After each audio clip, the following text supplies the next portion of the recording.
Students, तो आप लोग ग्राफ देख लिए थे। मैंने यहाँ दो तरह का ग्राफ आप लोग को बताया था।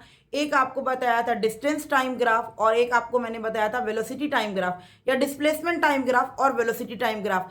मैंने ये बताया था कि डिस्प्लेसमेंट टाइम ग्राफ जो है वो सिर्फ स्लोप, उसमें हम लोग सिर्फ स्लोप फाइंड आउट कर पाते हैं, एरिया फाइंड आउट करते हैं, लेकिन एरिया की जरूरत नहीं होती है, इसलिए हम लोग उसको फाइंड आउट नहीं करते हैं। हम लोग सिर्फ फाइंड आउट किसको करते हैं? स्लोप को करते हैं। किसमें? डिस्प्लेसमेंट टाइम ग्राफ में सिर्फ स्लोप फाइंड आउट करते हैं। उसके बाद हम लोगों ने पढ़ा था velocity time graph. Velocity time graph में मैंने कहा था कि इसमें स्लोप भी फाइंड आउट होता है और एरिया भी फाइंड आउट होता है, इसमें दोनों फाइंड आउट होता है।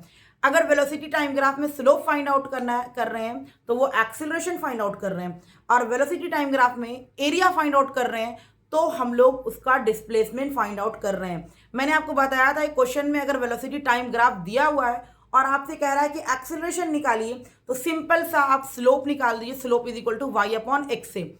अगर आपको वेलोसिटी टाइम ग्राफ दिया हुआ है और कह रहा है कि हमको डिस्प्लेसमेंट चाहिए, तो आप डिस्प्लेसमेंट के लिए क्या करो, उसका एरिया निकालो, y इंटू एक्स कर दो तो आपका एरिया निकल जाएगा और वही एरिया हमारा डिस्प्लेसमेंट हो जाएगा।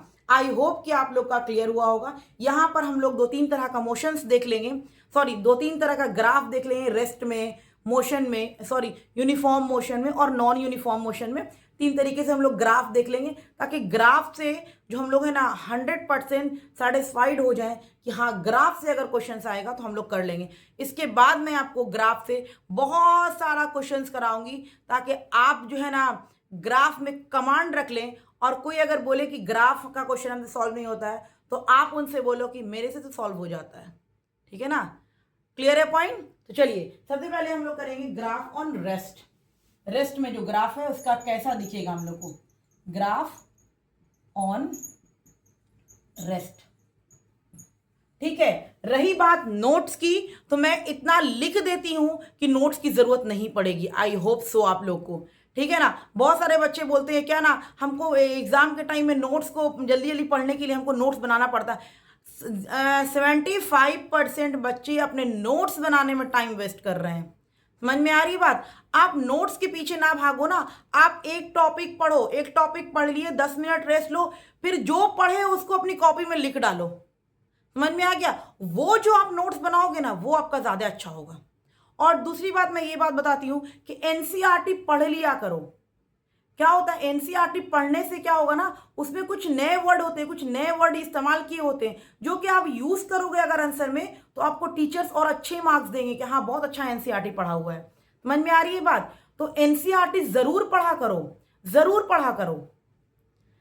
तो चलिए पहले हम लोग ग्राफ, रेस्ट का ग्राफ देख लेते हैं। डिस्प्लेसमेंट टाइम ग्राफ में डिस्प्लेसमेंट टाइम ग्राफ और वेलोसिटी टाइम ग्राफ, यही दो ग्राफ हम लोग पढ़े हैं ना, तो दोनों को देखना पड़ेगा, वेलोसिटी टाइम ग्राफ और डिस्प्लेसमेंट टाइम ग्राफ।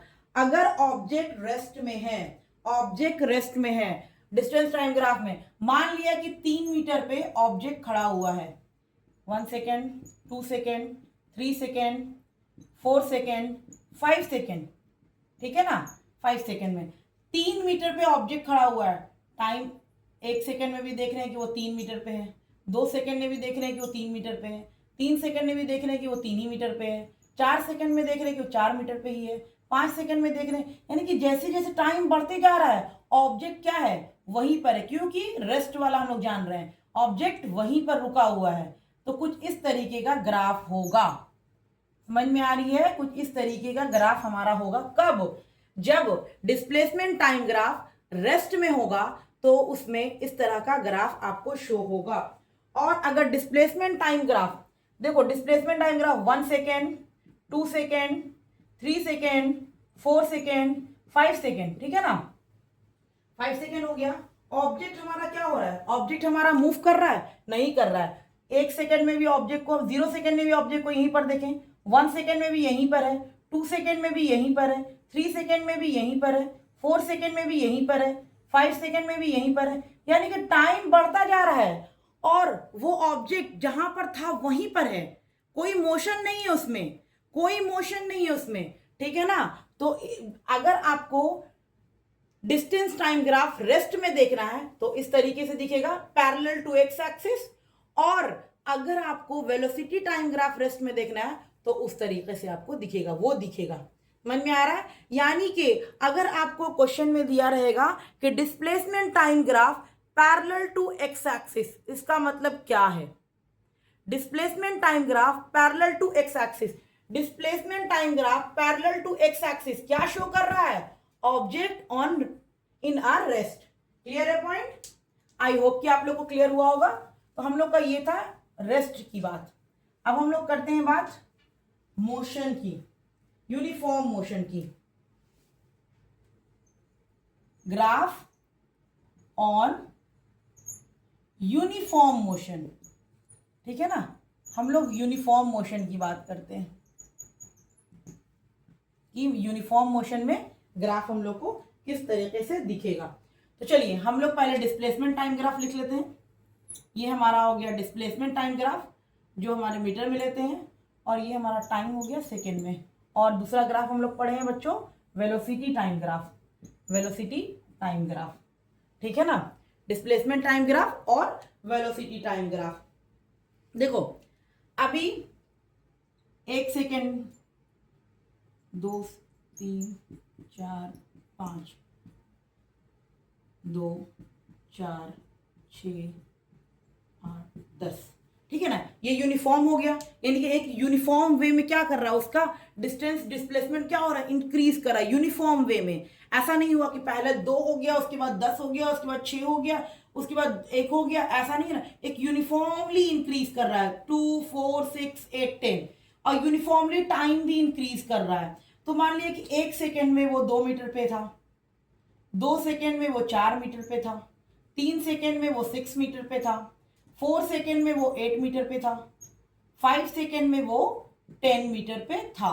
क्लियर है पॉइंट? तो कुछ इस तरीके का ग्राफ आपको दिख रहा है, कुछ इस तरीके का ग्राफ आपको दिख रहा है। तो कहीं पर भी आपको डिस्प्लेसमेंट टाइम ग्राफ इस तरीके का अगर दिखेगा, एक स्लोप टाइप का दिखेगा, तो आप कहोगे वहां पर यूनिफॉर्म मोशन है, यूनिफॉर्म मोशन है। डिस्टेंस टाइम ग्राफ अगर आपको एक स्लोप फॉर्म में दिख रहा है, एकदम स्ट्रेट स्लोप दिख रहा है, तब आप वहां पर कहोगे कि यहाँ पर यूनिफॉर्म मोशन है। आई होप कि आप लोग को क्लियर हुआ होगा कि डिस्प्लेसमेंट टाइम ग्राफ कहीं पर भी आपको अगर दिखता है और वो बिल्कुल भी एक स्लोप, स्ट्रेट स्लोप बन रहा है, तो आप कहोगे कैसा है, यूनिफॉर्म मोशन है। ठीक है ना? आई होप कि आप लोग को क्लियर होगा। अब हम लोग आ जाते हैं वेलोसिटी में। तो ये हमारी वेलोसिटी है, यूनिफॉर्म वेलोसिटी है, यानी कि एक बाइक लेकर के स्टार्ट किया मैंने, 5 मीटर पर सेकंड की स्पीड से चल रहे थे, बस उसी स्पीड से यूनिफॉर्म चल रहे हैं। यूनिफॉर्म का मतलब यही ना हुआ, जिस स्पीड से मैं चल रही हूँ उसी स्पीड से लगातार चल रही हूँ, यानी कि 1 सेकेंड में 2 3 4 5, यानी कि जितने में भी हम जा रहे हैं, 1 सेकेंड हुआ अभी भी इसकी स्पीड यही है, 2 सेकेंड हुआ अभी भी इसकी स्पीड यही है, 3 सेकेंड हुआ अभी भी इसकी स्पीड यही है, 4 सेकेंड हुआ, इसी तरह से 5 सेकेंड हुआ। देख रहे कि स्पीड तो बढ़ ही नहीं रहा है, क्योंकि हम लोग जान रहे हैं कि हम लोग यूनिफॉर्म मोशन का ग्राफ पढ़ रहे हैं। समझ में आ रहा है ना? तो यूनिफॉर्म मोशन यानी कि स्पीड जो है यूनिफॉर्म है मेरी। तो आप से देख लो कि यूनिफॉर्म मोशन में velocity time graph parallel to X axis होता है। अगर आपको क्वेश्चन में velocity time graph parallel to X axis है, तो आप कहोगे यूनिफॉर्म मोशन का ग्राफ है। अगर displacement time graph parallel to X axis है, तो आप क्या कहोगे, रेस्ट में है। समझ में आ रही है? ऑब्जेक्ट रेस्ट में है। ये बहुत इंपॉर्टेंट है, बहुत इंपॉर्टेंट है। थोड़ा सा कंफ्यूज्ड वाला है, लेकिन आप प्रैक्टिस करते रहोगे, बहुत प्रैक्टिस करोगे ना, तो आपके लिए ये चुटकी में आप हर एक क्वेश्चन कर करके आओगे। समझ में आ रही है बात? तो जो बच्चे बहुत अच्छा नंबर गेन करते हैं, क्या लगता है आपको कि बहुत ज़्यादा तेज होते हैं? नहीं, तेज नहीं होते, मेहनती होते हैं। समझ में आ रहा है? कुछ आपके ही बच्चे होंगे कुछ क्लास में, कि आप कहोगे कि नहीं वो तो बहुत जल्दी जल्दी क्वेश्चंस करता है, हमसे उतना जल्दी जल्दी नहीं होता है। क्यों वो जल्दी जल्दी कर रहा है? क्योंकि वो प्रैक्टिस कर रहा है, रिवीजन कर रहा है, बार बार उस चीज को रिवीजन कर रहा है। समझ में आ रही है? बार बार उस चीज को प्रैक्टिस कर रहा है। एक बार प्रैक्टिस कर रहा है, कहीं पर मिस्टेक हो गई, अच्छा अभी तक इसने मेरे को 100% सक्सेस इसमें नहीं हुए, 100% हमारा हाथ नहीं बैठा है, मैं फिर से प्रैक्टिस करूंगा। जब तक वो प्रैक्टिस करता है तब तक उस पर 100% कमांड ना ले ले, तभी वो बच्चे टॉपर्स रहते हैं। आपको भी टॉपर बनना है तो कोई दिक्कत की बात नहीं है, आप भी शुरू कर लो ना, पढ़ाई रगड़ना शुरू कर दो। जो बच्चे टॉप कर रहे हैं उनके पास कोई गॉड गिफ्टेड माइंड नहीं है, बस वो मेहनत कर रहे हैं, मेहनती हैं। समझ में आ रहा है? मेहनत कर रहे हैं, अपने आप को पढ़ाई के पीछे रगड़ रहे हैं कि हमको किसी तरीके से एकदम मेहनत करके बहुत अच्छे मार्क्स गेन करने हैं। समझ में आ रहा है? तो ये बात अपने माइंड से हटा लीजिएगा कि जो बहुत अच्छे से क्वेश्चन सॉल्व कर रहे हैं, बहुत अच्छे पढ़ रहे हैं, वो गॉड गिफ्टेड माइंड है, ऐसा बिल्कुल नहीं है। ठीक है ना? वो मेहनती हैं, मेहनत कर रहे हैं। आप भी करो, आप भी उससे ऊपर चले जाओगे। समझ में आ रही है बात ना? चलिए, तो ये था हमारा यूनिफॉर्म मोशन का ग्राफ। अब हम लोग करेंगे नॉन यूनिफॉर्म मोशन का ग्राफ। ये बहुत इंपॉर्टेंट ग्राफ है, बहुत इंपॉर्टेंट ग्राफ है, थोड़ा ध्यान में रखिएगा क्योंकि क्वेश्चन बहुत पूछते हैं। मैं आपको क्वेश्चंस करा करके भी दिखाऊंगी कि किस तरीके से क्वेश्चन पूछा जाता है इसमें। Non uniform motion.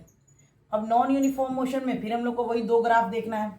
एक हम लोग को देखना है डिस्प्लेसमेंट टाइम ग्राफ और एक हम लोग को देखना है velocity time graph. Velocity time graph, ठीक है ना? एक डिस्प्लेसमेंट टाइम ग्राफ देखना है और एक वेलोसिटी टाइम ग्राफ देखना है। देखो, डिस्प्लेसमेंट टाइम ग्राफ का स्लोप क्या हम लोग करेंगे बताइए? जो नॉन यूनिफॉर्म होगा डिस्प्लेसमेंट टाइम ग्राफ, वो कुछ ऐसे दिखेगा। ठीक है ना? जब भी आपको डिस्प्लेसमेंट टाइम ग्राफ इस तरीके से दिखे तो आप कहोगे नॉन यूनिफॉर्म मोशन है। और डिस्प्लेसमेंट टाइम ग्राफ, समझ में आया? और velocity time graph non uniform का भी कैसा दिखता है बच्चों? आप लोग को कुछ इस तरीके से आपको दिखेगा। आई होप कि आप लोग का क्लियर हो गया होगा कि ग्राफ रेस्ट में कैसा होता है, मोशन में कैसा होता है और नॉन यूनिफॉर्म मोशन में कैसा होता है। क्लियर है पॉइंट? आई होप कि आप लोग का क्लियर हुआ हो गया होगा। तो ये 3 तरीके का ग्राफ था बच्चों, और इस पर हम लोग बहुत सारा क्वेश्चंस करेंगे।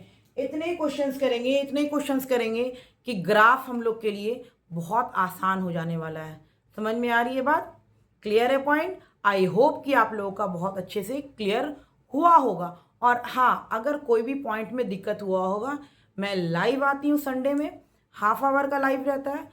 आपको कुछ क्वेश्चंस करना है तो वहाँ पे कर सकते हैं। आप हमको बता सकते हैं कि ये टॉपिक में हमको दिक्कत है, ताकि आप हमको एक्स्ट्रा बता दीजिए। मैं उस पर एक्स्ट्रा आपको वीडियो बना के डालूंगी, लेकिन आप लोग मेहनत करोगे तब मेरे साथ। समझ में आ रही है बात? ओके।